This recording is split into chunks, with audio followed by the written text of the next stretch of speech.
Umat-umat Tuhan yang diberkati, kita memasuki pelajaran yang ke-10 saat ini tentang perjanjian dan cetak biru, dan landasan pelajaran ini diambil dari Keluaran pasalnya yang ke-24 ayatnya yang ketiga, yang berkata bahwa lalu datanglah Musa dan memberitahukan kepada bangsa itu segala firman Tuhan dan segala peraturan itu. Maka seluruh bangsa itu menjawab serentak, segala firman yang telah diucapkan Tuhan itu akan kami lakukan. Saudaraku, ada satu penekanan di bagian awal dari pelajaran kita, yaitu tentang hubungan. Di mana hubungan itu harus terbentuk erat, intim, dekat antara Tuhan dan umatnya. Dalam pelajaran kita ini, mengambil contoh tentang bangsa Israel, tetapi itu juga harus diterapkan dalam kehidupan kita saat ini.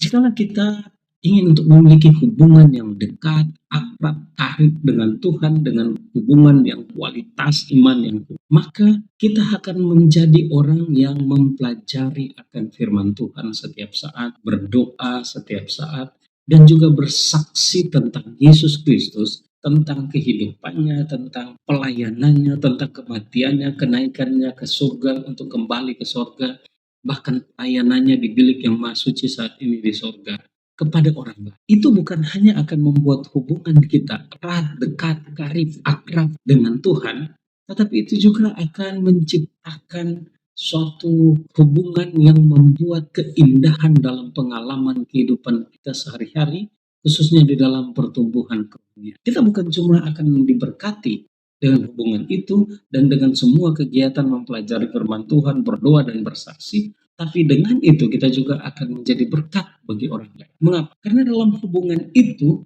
Tuhan akan memampukan dan menyanggupkan kita untuk menjadi pelaku firman, mengikuti ajarannya dan mengikuti akan firman dan perintah-perintahnya. Itulah sebabnya dalam buku Wahyu pasalnya yang ke-14 ayat 12 mengatakan bahwa tanda bagi umat-umat Tuhan di akhir dari akhir zaman ini adalah yang pertama, mereka menuruti perintah-perintah Allah dalam kehidupan mereka, dan yang kedua, mereka beriman pada Yesus Kristus.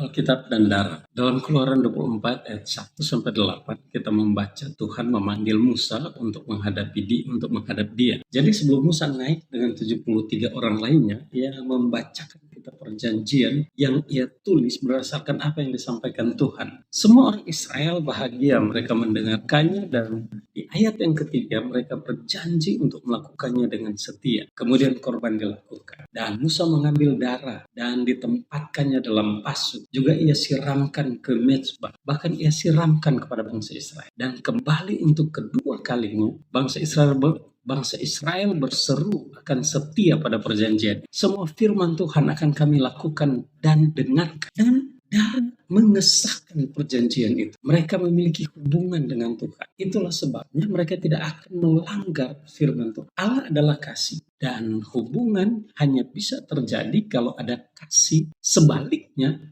kasih harus diwujudkan dengan adanya satu hubungan. Dan Tuhan selalu berinisiatif untuk menjaga hubungan antara dia dan umat. Di Taman Eden, Tuhan menetapkan dua lembaga untuk menjaga hubungan. Yang pertama pernikahan, untuk menjaga hubungan antara manusia dengan manusia. Dan yang kedua adalah hari Sabat, untuk menjaga hubungan manusia dengan Tuhan. Dan setan berusaha untuk menghancurkan dua lembaga ini. Apakah pernikahan, apakah hari Sabat. Tujuannya agar manusia rusak dalam hubungan satu dengan yang lain, dan juga hubungan antara manusia dengan Allah menjadi rusak. Sebaliknya, manusia membentuk hubungan dengan dia, dengan setan. Manusia itu rapuh, lemah, tidak berdaya. Pikiran manusia selalu cenderung pada kejahatan dan hanya bisa berubah bila memiliki hubungan yang intim dengan Tuhan. Darah lembu itu melambangkan darah Yesus yang dapat memampukan manusia untuk melakukan firman Tuhan dan juga untuk memberikan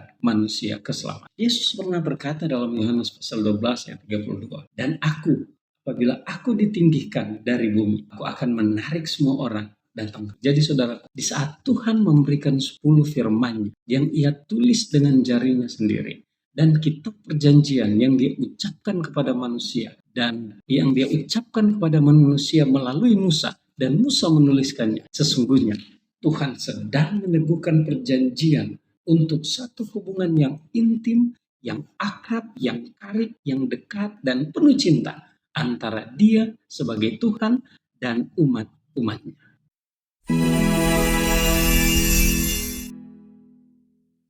Salam umat-umat Tuhan, saat ini kita masuk kepada pelajaran sekolah sahabat, pelajaran hari Senin dengan judul Melihat Allah. Dasar pelajaran ini diambil dalam Keluaran pasal 4 ayat 9 sampai ayatnya yang ke-18. Setelah Tuhan meneguhkan perjanjian dengan bangsa Israel, maka naiklah Musa ke atas gunung Sinai. Dalam pendakian ini, Musa tidak sendiri, tetapi Musa bersama-sama dengan Harun, Nadab, Abihu dengan 70 tua-tua. Namun pendakian ini mereka tidak sampai kepada puncak yang paling atas, tetapi mereka hanya berada di bagian bawah. Pada saat Musa dan pemimpin-pemimpin Israel berada di Gunung Sinai dalam pendakian, satu keistimewaan yang mereka dapatkan saat itu adalah melihat Allah. Kata melihat Allah ini muncul dua kali dalam bacaan ini. Yang pertama di ayat yang ke-10 dan yang kedua di ayat yang ke-11. Dalam bahasa Alkitab dia katakan Wayirat et Elohim. Kata kerjanya adalah verb kal. Wow konsep imperfect. Third person masculine plural. Yang mengandung arti bahwa ketika pemimpin-pemimpin Israel mereka melihat penglihatan itu, mata mereka tidak bisa berpaling, tetapi terus tertuju kepada penglihatan itu. Kita melihat dalam bahasa Yunani yaitu theophany. Kata theophany diambil dari kata Yunani kuno, yaitu terdiri dari dua kata, theos yaitu Allah dan juga phene yaitu menunjukkan atau memperlihatkan. Jadi secara harfiah theophany berarti penampakan Tuhan atau manifestasi keilahian. Apa yang diperlihatkan Tuhan kepada pemimpin Israel di atas Gunung Sinai saat itu, yaitu jejak kaki Tuhan yang berjalan seperti di atas lantai batu nilam. Penglihatan ini sebagai sebuah metafora di mana Tuhan memeteraikan perjanjiannya dengan bangsa Israel sebelum 10 hukum sebagai standar kebenaran diberikan kepada mereka. Setelah penglihatan itu, maka para pemimpin bangsa Israel mereka makan dan minum dalam perjamuan.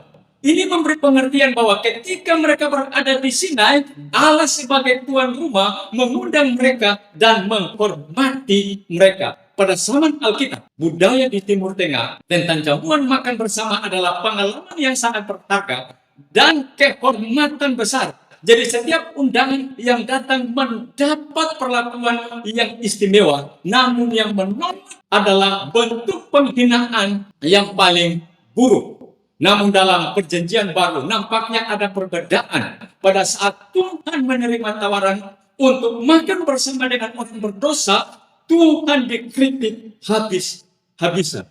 Tetapi perjamuan Tuhan bagi orang percaya adalah kesempatan untuk menjalin erat dengan orang-orang percaya lainnya dan orang-orang berdosa. Karena perjamuan Tuhan adalah perayaan untuk pengampunan dan keselamatan yang diperoleh daripada Tuhan. Jadi, setelah pemimpin-pemimpin bangsa Israel ini selesai makan dan minum dalam perjamuan di Sinai, kemudian Tuhan memanggil Musa untuk naik ke puncak bukit Sinai yang paling atas untuk menerima loh batu. Lalu Musa naik bersama dengan Yosua dan Musa berada di puncak gunung Sinai yang paling atas selama 40 hari, 40 malam sampai Tuhan memberikan loh batu kepadanya. Namun, di kemudian hari, pemimpin-pemimpin orang Israel yang pernah dihormati Allah di Bukit Sinai melakukan pelanggaran di hadapan Tuhan dan Tuhan membunuh mereka. Mereka adalah Nadab dan Abihu pada saat mereka mempersembahkan api asih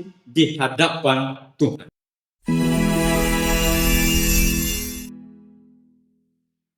Aplikasi daripada pelajaran ini adalah bangsa Israel dan para pemimpinnya. Mereka sangat dihormati dan istimewa di hadapan Tuhan. Namun kedekatan mereka dengan Tuhan tidak menjamin mereka memiliki pertobatan. Dan dosa yang mereka lakukan, mereka tidak pernah luput daripada hukuman Allah. Layaknya Nadab dan Abihu. Mereka telah makan dan minum perjamuan di Gunung Sinai waktu melihat Allah, tetapi mereka masih berani untuk melakukan akan dosa dan pelanggaran di hadapan Tuhan. Begitu juga kita sebagai umat Tuhan saat ini. Kita sangat istimewa di hadapan Tuhan melalui kebenaran yang diberikan kepada kita, dan juga perjamuan kudus sebagai tanda perjanjian di mana kita telah diselamatkan oleh Tuhan di atas kayu salib. Dan Tuhan ingin agar supaya kita dapat melangsungkan akan perjamuan ini sampai Tuhan datang kepada kali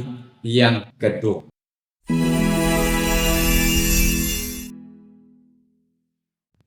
Ketika berada di bawah kaki Gunung Sinai, Allah menyatakan peraturan dan hukumnya kepada orang Israel melalui Musa. Pemandangan Gunung Sinai yang begitu menakjubkan, dipenuhi dengan api kemuliaan pada puncak Gunung Sinai, sehingga orang-orang Israel dipenuhi dengan ketakutan. Ketika Tuhan Allah berfirman, menyatakan peraturannya, hukumnya, perjanjiannya dengan umat Israel, maka dengan ketakutan mereka mengatakan, kami akan mendengar dan melakukan segala firman Tuhan. Mereka mengulang-ulangi, kami akan mendengar dan melakukan segala yang difirmankan Tuhan. Sampai 3 kali mereka mengatakan hal itu. Tetapi kemudian apa yang terjadi? Hanya beberapa pekan saja terjadi.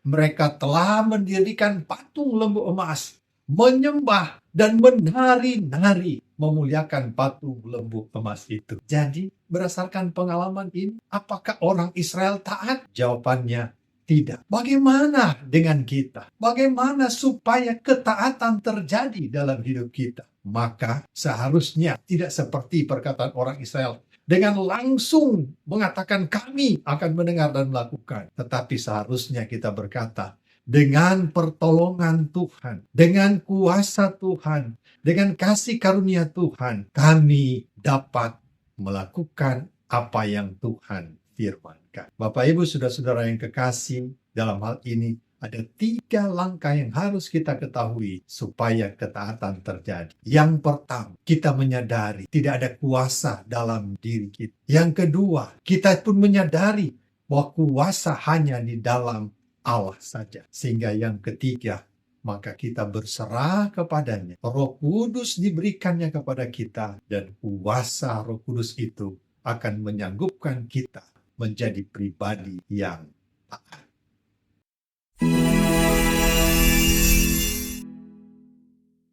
Jadi apa peran kita untuk memperoleh keselamatan? Bapak Ibu saudara-saudara yang kekasih, Rasul Paulus dalam surat kepada jemaat di Filipi, dalam Filipi pasal 2 ayat 12 menuliskan, hai saudara-saudaraku yang kekasih, kamu senantiasa taat. Karena itu, tetaplah kerjakan keselamatanmu dengan takut dan gentar. Bukan saja seperti waktu aku masih hadir, tetapi terlebih pada waktu aku tidak hadir. Jadi, apakah betul-betul karena usaha kita dengan sekuat tenaga mengerjakan keselamatan kita pribadi? Mari kita lihat ayat selanjutnya di ayat 13. Karena Allah lah yang mengerjakan di dalam kamu, baik kemauan maupun pekerjaan menurut kerelaannya. Jadi sebenarnya kerja keras yang kita lakukan untuk mempertahankan keselamatan itu pun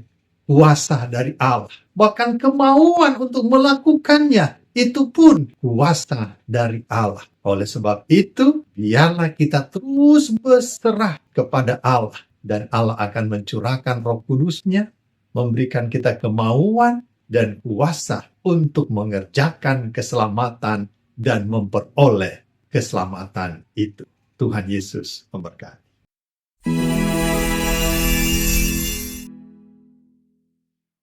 Salam sejahtera bagi kita semua. Pada saat ini kita akan melihat pelajaran sekolah Sabat, pelajaran hari Rabu dengan judul Di Tengah-Tengah Umatnya. Saudara yang dikasihi oleh Tuhan, mengapa Allah yang Maha Besar yang tidak dapat ditampung oleh langit justru meminta sebuah kemah suci sederhana dibangun oleh manusia? Apa makna terdalam dari perintah ini? Dalam Keluaran pasal 25 ayat 8 Allah berfirman, dan mereka harus membuat tempat kudus bagiku, supaya aku akan diam di tengah-tengah mereka. Perintah ini bukan sekedar mendirikan bangunan indah, melainkan sebuah pernyataan kasih, di mana Allah ingin menyatakan bahwa walaupun bangsa Israel sering jatuh dalam kesalahan, Ia tidak meninggalkan mereka. Namun, di dalam 1 Raja-Raja pasal 8 ayat 27 menegaskan, sesungguhnya langit, bahkan langit yang mengatasi segala langit pun tidak dapat memuat engkau. Dan Kisah 17 ayat 24 menambahkan bahwa Allah tidak tinggal dalam kuil buatan tangan manusia. Artinya, tujuan utama kemah suci adalah menjadi pusat pengajaran tentang rencana keselamatan. Dan setiap bagian kemah suci itu menunjuk kepada Yesus. Tabut perjanjian melambangkan hukum Allah yang Yesus genapi. Meja roti sajian menunjuk pada Yesus sebagai roti hidup. Kaki dian menggambarkan Yesus sebagai terang dunia, dan mezbah korban menunjuk pada pengorbanan Kristus di kayu salib. Saudara-saudara yang dikasihi Tuhan, puncaknya ketika Yesus mati, tirai di bait suci terbelah dua. Itu tanda bahwa pelayanan korban duniawi telah berakhir, dan Yesus sendiri menjadi imam besar kita di sorga. Ibrani pasal 8 ayat yang pertama dan ayat yang kedua. Ketika Yesus mati, tirai bait suci terbelah. Itu adalah deklarasi sorgawi bahwa pelayanan korban di bumi telah berakhir. Kini, Kristus adalah imam besar kita di sorga. Dengan demikian, kemah suci mengajarkan bahwa Allah bukan Allah yang jauh, tetapi Allah yang mau tinggal bersama umatnya hingga puncaknya dinyatakan di dalam Yesus Kristus. Sebagai aplikasi untuk kita adalah, kalau Allah mau tinggal di tengah-tengah Israel yang penuh kelemahan, apakah Dia tidak mau juga tinggal di dalam hati kita hari ini? Pelajaran ini menegaskan bahwa Allah bukan hanya Allah yang jauh di sorga, tetapi Allah yang ingin hadir dalam kehidupan kita sehari-hari. Sama seperti Israel diminta memberi persembahan sukarela untuk membangun kemah suci, kita pun dipanggil untuk mempersembahkan yang terbaik, yaitu waktu, talenta, bahkan hidup kita. Paulus berkata, tidak tahukah kamu bahwa kamu adalah bait Allah dan bahwa roh Allah diam di dalam kamu? 1 Korintus 3:16. Artinya, setiap keputusan, setiap perkataan dan tindakan kita adalah cermin apakah Allah sungguh tinggal dalam hidup kita. Mari kita renungkan, apakah hidup saya hari ini sudah menjadi tempat di mana Allah berkenan tinggal? Apakah orang lain bisa merasakan hadirat Kristus melalui saya? Allah ingin tinggal bukan hanya di tengah-tengah umat, tetapi di dalam hati kita masing-masing. Tuhan memberkati.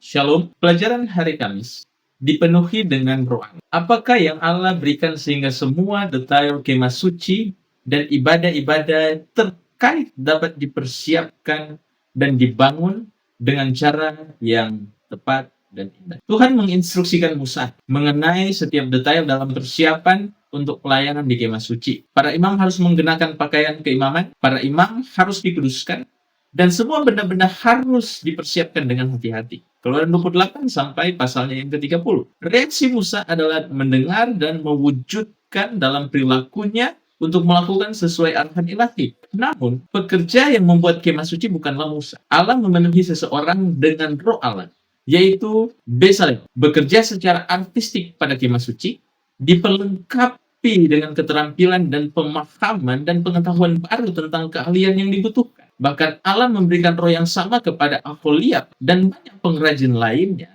untuk membantu menyelesaikan pekerjaan ini. Keluaran 31 ayatnya yang ketiga. Telah kupenuhi dia dengan roh Allah, dengan keterampilan, keahlian, pengertian, dan pengetahuan dalam berbagai macam pekerjaan. Jadi, dipenuhi Roh Allah artinya dikaruniai cara berpikir Allah, energi dan skillnya untuk menyelesaikan pekerjaan pembangunan kemah suci. Di tengah-tengah semua kreativitas ini, hari Sabat Tuhan dihadirkan sebagai tanda antara Tuhan dan umat. Tuhan menguduskan mereka. Ini berarti bahwa ketaatan pada hukum keempat dikaitkan dengan pengudusan. Kitab Yeskiel mencatat, hari-hari Sabatku kuberikan kepada mereka menjadi peringatan antara aku dan mereka, supaya mereka mengetahui bahwa akulah Tuhan yang menguduskan mereka. Yeskiel 20, ayatnya yang ke-12.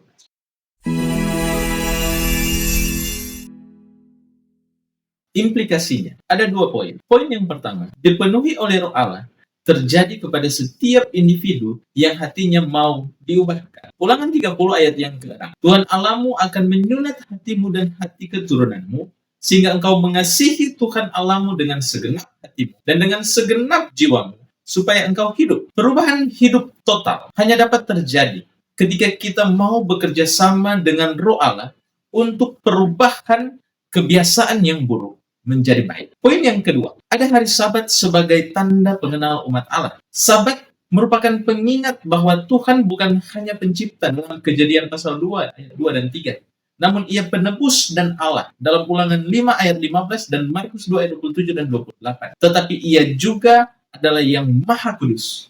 Ia mengubah manusia dengan kehadirannya melalui Roh dan firman-Nya.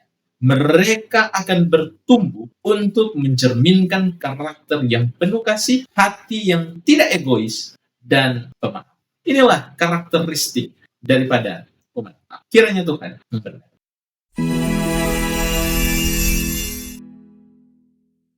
Shalom, pendalaman pelajaran 10. Kemah suci adalah tempat khusus di mana penebusan dosa yang telah diakui oleh umat, tempat di mana sebenarnya semua rencana keselamatan telah diungkapkan, pembenaran, pengudusan, penghakiman, semua sistem upacara yang menunjukkan pada kematian Yesus, pengampunan dosanya, dan pada akhirnya penghapusan dosa. Semua telah diajarkan di sana. Ada pula hukum Allah sebagai standar kebenaran. Hukum Allah disimpan di dalam peti, adalah undang-undang yang besar dari kebenaran dan penghukuman. Hukum itu menuntut hukuman mati terhadap orang-orang yang telah melanggar. Tetapi di atas hukum itu terdapat tutup pendamaian. Di atasnya di mana hadirat Allah dinyatakan, dari mana oleh jasa penebusan dan keampunan diberikan kepada orang berdosa yang mau bertobat. Dengan demikian, di dalam pekerjaan Kristus bagi penebusan kita telah dilambangkan oleh semua upacara-upacara kemah suci. Kasih dan kesetiaan akan bertemu, dan keadilan dan damai sejahtera akan bercium-cium. Mazmur 85 ayatnya. Kiranya Tuhan memberkati.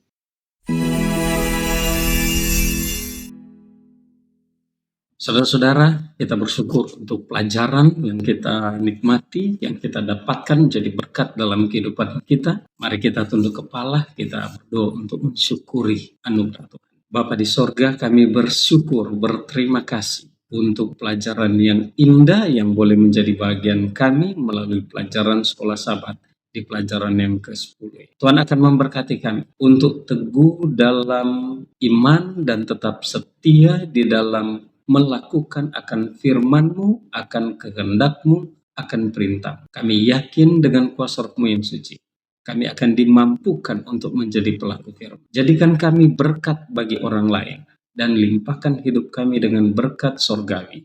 Di dalam nama Yesus kami berdoa dan bermohon.